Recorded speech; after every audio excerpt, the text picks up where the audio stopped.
Dungeon Keeper Mobile arrives just in time to remind people yet again why they shouldn't buy EA mobile titles. Drop me a line in the comments below, but first, my opinion. I'm Tarmack and this is Feature Creep.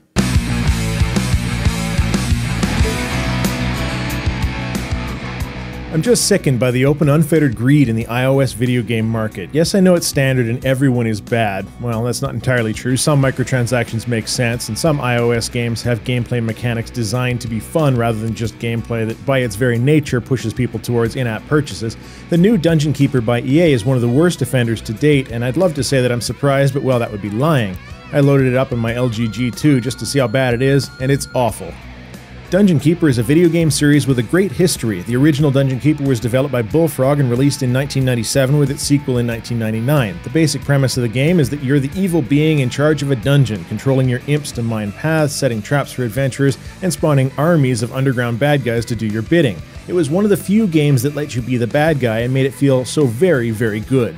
So, the new Dungeon Keeper Mobile is a free-to-play game, but that's a lie. It's free to download, but in order to get any gameplay, it costs money. It's fair to say at this point that a vast majority of free-to-play games are certainly not free, because you hardly get to the game part before you're getting your wallet out. There are a good number of ways to handle free-to-play. Games like Dota and League do this very well. You get a great game for free, which you can customize to your heart's content with real money. Nobody is harmed by that, and the game design doesn't suffer. Why doesn't the design of League suffer because of microtransactions? Because the game still has to be fun, and you can't pay for it to be fun. Essentially, Dungeon Keeper Mobile is Clash of Clans. You have to clear area with your imps and place down rooms, summon creatures, and defend your base. However, everything has a timer, and not a timer like in StarCraft when you're training Marines. We're talking anywhere from 30 minutes to 24 hours. So far, I haven't seen any timers longer than 24 hours, but I'll bet they're in the game somewhere. The funny thing about the title is that it's barely a game. There's no gameplay in opening up your app and queuing up 2 actions. You only get 2 imps, of course, by the time you're into it, which also means that you only get 2 actions at any one time. So you log in, queue up an upgrade, or maybe build a new room, and then shut the game down and wait until those are done.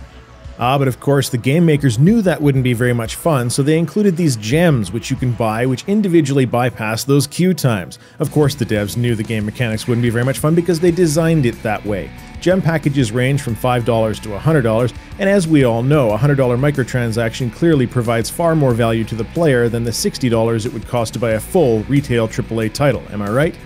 And to make the gem situation even more ridiculously blatant, when the app asks you if you want to rate it, which is only about 20 minutes in, obviously long enough to have a really good rating, it provides 2 buttons, rating 1 to 4 or rating it a 5. If you click 1 to 4, it points you to an EA feedback page, which conveniently doesn't have any impact on the actual rating for the App Store. If you click 5, it takes you to the App Store page so you can rate that 5 and gives you free gems. People are rating this game based on 20 minutes of playtime and with a nice little hanging bribe above the whole thing. It's deplorable. I'm having a really hard time justifying to myself the continued support of EA products. I'm not about to boycott a company over one shitty move, but after they ousted Riccitiello, they promised that it was going to be different, and it's not different. It's the same bunch of money-hungry, short-term profit, ignorant pricks running the show that it has always been.